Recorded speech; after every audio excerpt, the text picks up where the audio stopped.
Bonjour à tous. Pour une fois, je vais commencer mon propos par là où le doyen Habib a terminé. Je vais le faire avec la langue de Molière parce que la cible est ce qu'il est communément convenu d'appeler la communauté internationale ou les partenaires au développement. Je veux dire à ces partenaires au développement que le président de la République du Sénégal, celui-là, il vient vers eux, puisque le peuple sénégalais a fini de lui tourner le dos,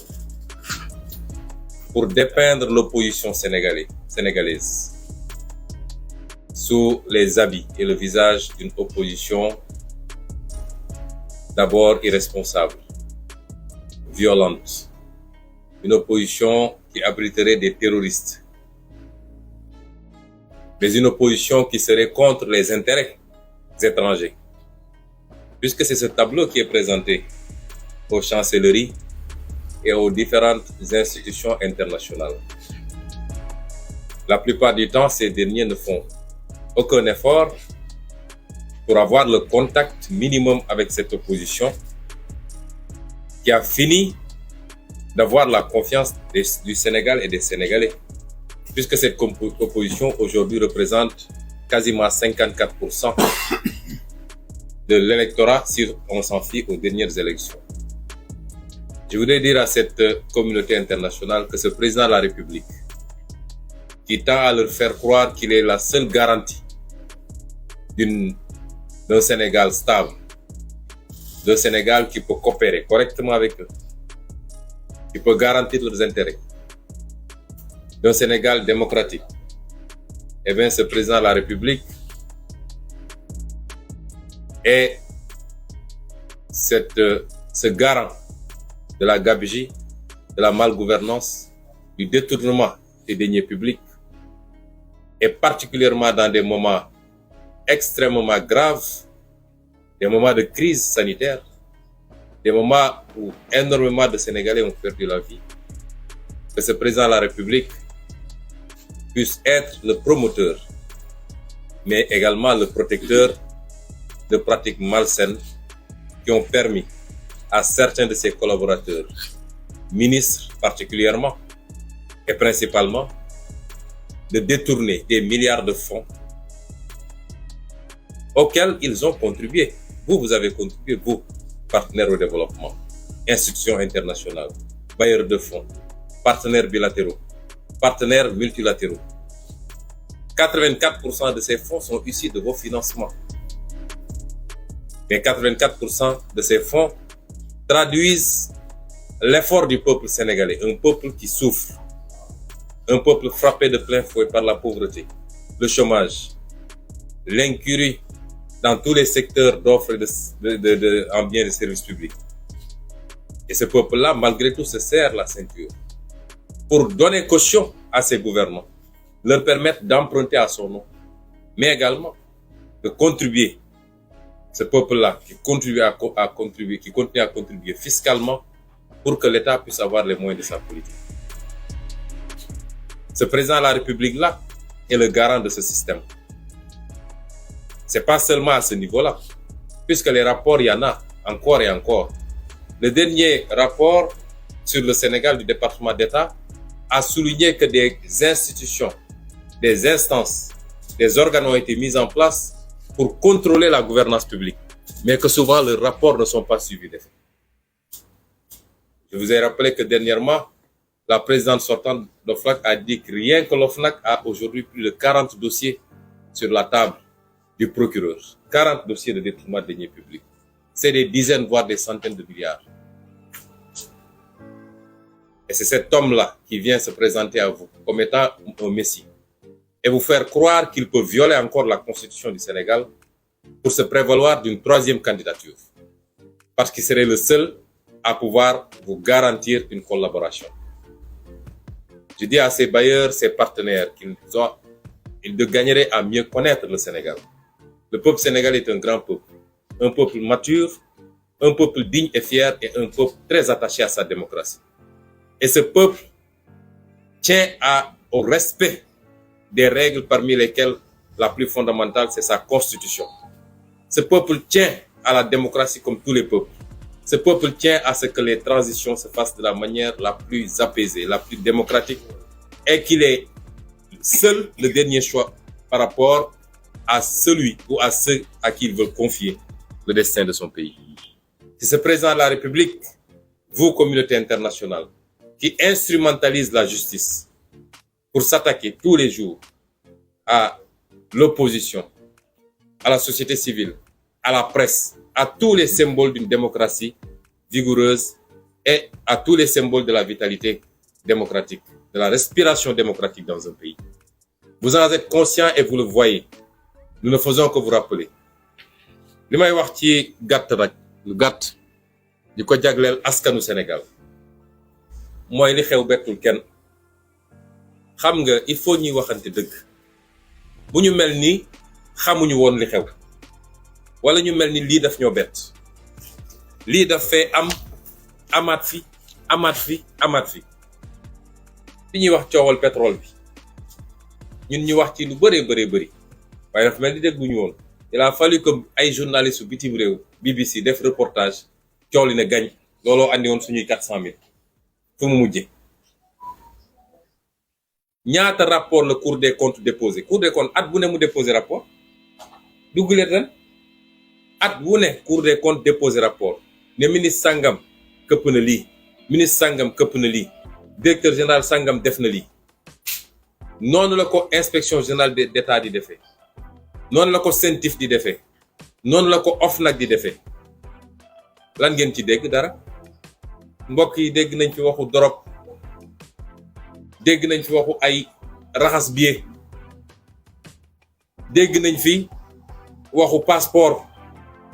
ana ñooñu ñëpp ñi ngi dox seen yoon tranquillement te bis bu ne ñu jàpp fi waa opposition ci lu dul dëgg tëj leen ci kaso bi. am nga immunité amoo immunité bis bu ne ñu jàpp fi journaliste tëj ko ci kaso. injustice bi ne ci dëkk bi toll na foo xam ne bu dee mënul heurter Sénégalais yi bu dee mënul amul lu mu mun a jur ci Sénégalais ba li ñu xamoon ci Sénégalais ci fulla ci jom ci ngor ak ci bañ ak ci bëgg dëgg bu dee loolu mënul am dañu waxante dëgg fi ñu jëm du neex de. parce que ñun ñi du jiitu ci xeex bi métti na ci ñun trop ku leen wax ni méttiwul mi ngi wax lu ko neex waaye ñun lan la ñuy xeex ak kan la ñuy xeexal.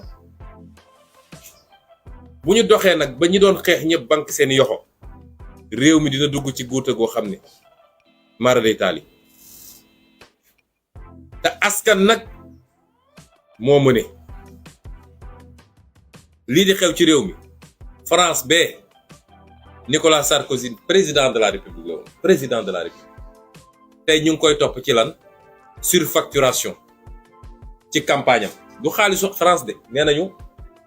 Kadhafi ko jox xaalis mu def ay surfacturation pour nëbbu loolu lañ koy toppee tey ba en première instance dañ ko condamné 1 an ferme mu def appel.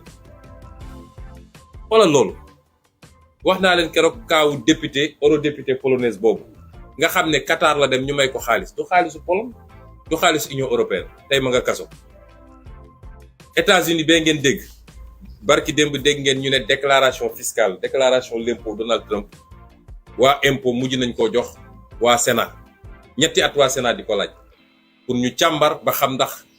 da doon déclarer lu matul am déet. ñu ne leen réew bu gën a fonk lii bu gën a fonk nu ñuy ceytee alalam réew moom moo la gën a développé. waaw ñun Sénégal xanaa tubaab bi dañ ñoo gën a bëgg seen bopp. Sénégalais yu bëree ngi bëgg a dem tugal li leen may li ñu am mooy fexe ba alalu réew mi ñu sàmm ko mu dellu si ci waa askan wi loo leen may li ñu am de. ñun ñëpp xam nañ lu xew ci réew mi amul sénégalais bu mu ump te ñëpp xam nañ ni Macky Sall mooy ndeyu mbil ndax moo leen di fal ne leen dem leen ngeen utal ma ay électeurs yi li ma leen fal pour ngeen politique la loolu mooy tibbal ci kees bi. te lu ci musi am nag justice bi sama loxo la nekk sama waaw la ñuy doxee fu ma leen joxoñ la ñuy dem ku ma leen ne jàpp leen ñu jàpp ku ma leen ne bàyyi leen ñu bàyyi loolu ñu ñëpp xam nañ lan moo ko fi mun a dakkal mooy askan wi rekk ko mun a dakkal ndax askanu Iran gee di xeex ngir am démocratie ak liberté nit ñi di génn en masse di xeex te xam ni su ma génnee sama bakkan xaj na ci dañoo gën askanu Sénégal askanu Algérie mi xeex ba jëlee fa li fa nekkoon wala bu Tunisie wala bu Égypte wala bu feneen ak feneen ak feneen dañoo war a gën a bëgg suñu bopp. réew mi est-ce que ndaw ñi am nañu liggéey est-ce que paj mi jaar na yoon est-ce que jigéen ñi seen xel dal na ñu yor kër ñi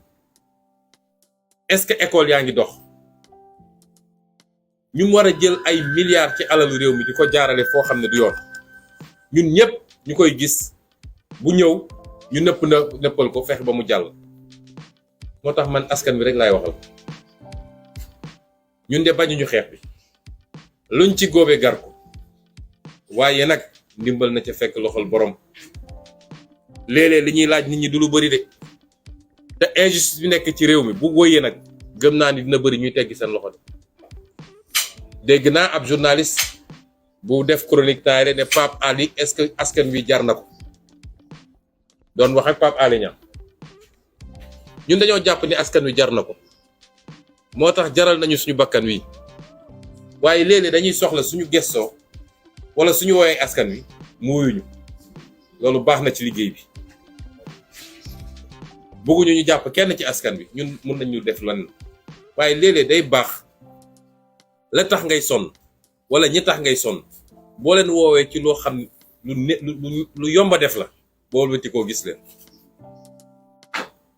suñu nee rassemblement wax dëgg yàlla rawatina nag ndaw ñi parce que seen avenir la yàlla xam ne ni yéen ñu tax a sonn su ngeen xamoon liñ leen yéene cofeel gi ñu am ci yéen ak yéene gi ñu am ci yéen ndax suñuy doom ak yéen ay maase su ngeen ko xamoon fu ñu leen woo di ngeen ñu wuyu si te li ñu digganteeg yéen yàlla xam na ni buñ ci yeggee ngeen gis résultat bi waaye suñu woowee rassemblement kenn ku ne war a mën a bàyyi dara diggante 3 heures ak 6 heures ataaya bi ngay teg di naan wala fi nga toog di waxtaan grand place mais doxal ndànk dem fekki rassemblement bi parce que yéen ñu mën a dooleel ci xeex bi de ngeen xam ni saa suñu organiser activité mu échec da ngeen dooleel Macky Sall ak li muy def tey bu ñu nee dañuy def teg ak activité mu échec ñoom dañ naan kon askan wi faalewu leen yéegu leen askan wi ñun la ñu àndal askan wi li ñuy def naqariwu leen milliards yëpp ñu tudd fii ay nit randal ko askan wi dafa tàccu sax ne bravo loolu mooy tax mbir mi du gaaw a jeex bu weesu rek ñu andi beneen waaye bu ngeen doolelee ñiy xeex te ñiy xeex du acteur politique yi kese acteur politique la ak société civile yéen a ñu mën a dooleel tey jaay doole bi fës na ci lan Macky Sall moom jàpp na ni moom saa su ko neexee mu def ay activité gis ngeen ko mu dem Tamba ay milliards def nañ ko fu ne ci Tamba dem nañ fa yóbbu ay car amul village bu ñu bàyyi waxuma la nag ñu jógee Dakar ak feneen pour nekk ñu dajale ay nit ñu ne lu rëy teeru Macky Sall à Tambacounda moom am na sañ-sañu def lu ko neex waaye Ousmane Sonko bu jógee damay def nemmeeku tour mu yenu gendarmerie ne leen topp leen bu mu daje benn place publique ak ay nit loolu du injustice ñëpp di ko gis ñun amuñu sañ-sañu dox ci réew mi dem dajeek askan wi waaye moom am na sañ saa su ko neexee mu mbubboo mbubbu président de la république te ñëpp xam ni campagne la jëm loolu lu ko gën a rëy ci injustice tey suñu ne dañuy manifester fan yi yëpp semaine bu nekk Fouta Kaolack feneen ak feneen ay nit dajal lañ fa rassemblement yu mag a mag a mag ne 3e candidature la ñu dajal waaye ñun suñu nee ña nga dajale ñi ngi dem place de l'Obélisque préfet ne tere nañ leen ko loolu ba kañ ñu war koo nangu rek di seetaan soo waxee ñu ne ñii dañoo bëri fitna mu am ci réew mi ñoo xam ne nee nañu ñoom ñoo gën a xam ñëpp ñoo gën a màcc ñëpp ñoo gën a intelligent ñëpp jàng nañ téere yëpp lu xew nag ñu ne dañuy joxe leçon te doo leen mus a gis ci xeex nag ñun respecté nañ ku nekk waaye nañ ñu respecté de nañ ñu respecté ndax la ñuy xeex askan bi moo tax ñu jóg di ko xeex. def concert de casserole ñu naan 31 décembre république foog ngeen di ñuy luubal alal réew mi xam nañ ñuy république ku xam république fonk république dinañ la dënk alalu réew mi mu waroon dem ci ñi tëdd di sukuraat nga jël ko dugal sa poos. Macky Sall dafa xam république bi mu nekkee fii ba léegi salfaañe république ku sàcc mu recevoir la nommé la ku daw ak mandat jàmbur mu recevoir la jël na gis nañ fi sax ay nit yoo xam ne moom moo leen yóbbu CREI di leen poursuivre mu dugal leen ci avion tukkee ak ñoom lan moo gën a mun a wàcc république loolu. ñun ñuy wax ay waxu république 31 décembre ban rapport la am ak république su dee république la moom dafa gën a farataal sax dafa gën a faydaal waa askan bi su dee d'accord ñoo ak république ni ñu ko yore ñu xaar ba datu république ñu wax ko président. moo tax ma ne ñun amuñu leçon bu ñuy recevoir ci kenn 31 décembre li ñu ñaan askan wi mooy concert de casserole dañ leen ci woowoon le 22 juin su ma juumul bañ leen di woo ci concert de casserole lan moo doon taxoon ñu woo leen mooy suñu liste élection législative bi ñu téye woon du woon alalu réew mi de du woon alalu réew mi du pétrole réew mi dañu ne suñuy liste yu gars yi téye te waruñu koo téye ngeen wuyu ci loo xam ne dafa kay woon sax suñu jot tubaab nag danaan qui peut le plus peut le moins mooy bu dee liñ leen woon suñu affaire la ñun Yewwi Askan Wi donte ñun jàpp nañ Yewwi Askan Wi mooy askan wi tey suñ leen woowee ci xaalisu alalu réew mi ñu lubal ak danger yi am ci démocratie Sénégal tey nga xam ne 2023 bii Khalifa Ababacar ñaanaat ñun ñëpp ñuy ñaan waaye xel mën naa tey 2023 bi ku ko xam ak ku ko xamul kon suñ leen woowee ci loolu ne leen nag liñ leen woo jafewut xale bu am 5 ans sax ba mag mu am 95 ans mën nga taxaw sa terrasse wala sa balcon wala sa ëttu kër wala sa buntu kër daal di dóor ci casserole yi loolu jafewut laajuñu askan wi lu bari ñiy wax bëgg a nërmal seen xel ñoom ñëpp dafa am ñu leen yebal pour loolu mooy saa suñu yëkkatee dara rek ñoom lu ñuy def ba saboté ko ci loolu la ñuy nekk waaye buñ ko saboté mu jàll xam leen ni yéen lañu saboté yéen askan wi waaye du ñun lañu saboté dañoo bëgg 31 décembre lañ leen ci laaj bariwul diggante 20 ak 30 minutes mooy bu ñaar fukki waxtu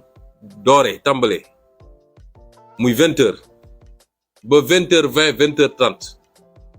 bariwul jafewul dañu bëgg fu nit toll ci Sénégal wala ci àdduna sax muy riir ndax biñ ko defee le 22 juin TV5 France 24 BBC CNN ba Al Jazeera ñëpp ko wane woon Sénégal il faut ñu woon àdduna bi ni ñun am nañu lu ñu naqari ci ni ñu yoree réew mi léeg-léeg damay sama tournée yi may def damay dem ci àll bi ci village yi jigéen ñi dañuy génn ak seeni cin di ma teeru ma xam ni kon concert casserole yeggoon na fu ñu ko xalaatul woon peut-être grande ville yi lañ doon gis dañoo bëgg yow chauffeuru taxi bi yow borom camion bi yow borom jakarta bi yow chauffeur particulier bi bu la fekkee ci circulation bi à partir de 20h le 22 juin gisoon nañu sax chauffeur taxi boo xam ne casserole yi la jël takk ko ci oto bi di daw ci ni dañoo bëgg bu 20h jotee fu nit toll ci àdduna xam ni askan wi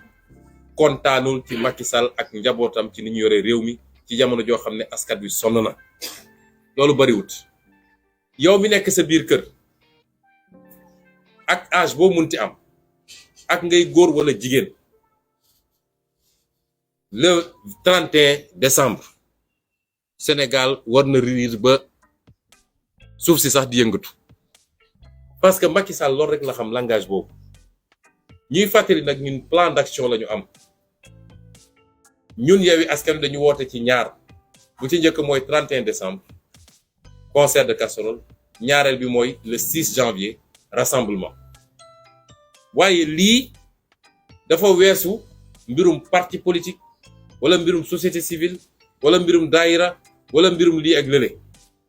moo tax ñu ne comme waa société civile bi ñoom woote nañu ñoom it le 30 ñuy woo sénégalais bu ne bu ko mënee te fekke ko te tal ko bu mu ci tàyyi na jóg dem place de l'Obélisque dooleel société civile également ci woote bi mu woote lii de du lu bari lu ñu laaj askan wi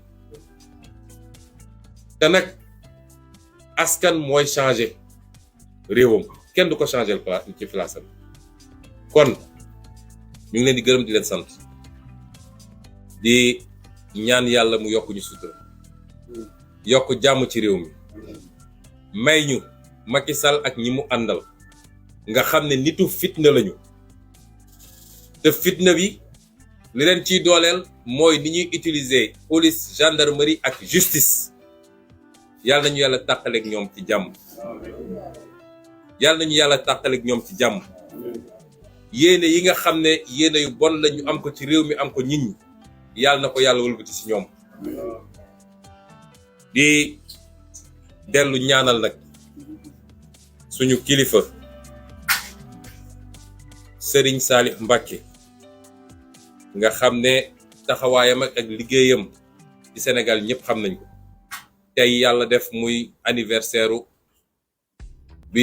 muy wàcc liggéey yàlla na ko yàlla yërëm jéggal ko yokk leeram fi mu tëdd taas ñu ci barkeem li mu mus a liggéey ak li mu mus a ñaan te yàlla nangu ko yàlla na ko yàlla tasaare ci Sénégal tasaare ko ci àdduna di nuyu Serigne Cheikh Salif Mbacké di sama sëriñ di sama baay yor xilaafa gi tey di ñaan yàlla may ko wér-gu-yaram may ko gudd fan bàyyi ko fi lu yàgg-yàgg liggéey bu rëy bi muy def te ñëpp teg ci bëtam diggante daara ji ak tool yi ak tabax ay jàkka yàlla na ko yàlla yokk ci liggéey boobu ñu ngi leen di gërëm di leen sant asalaamaaleykum. Voilà, je vous remercie à tous et voilà, on en a fini. Merci beaucoup. Merci.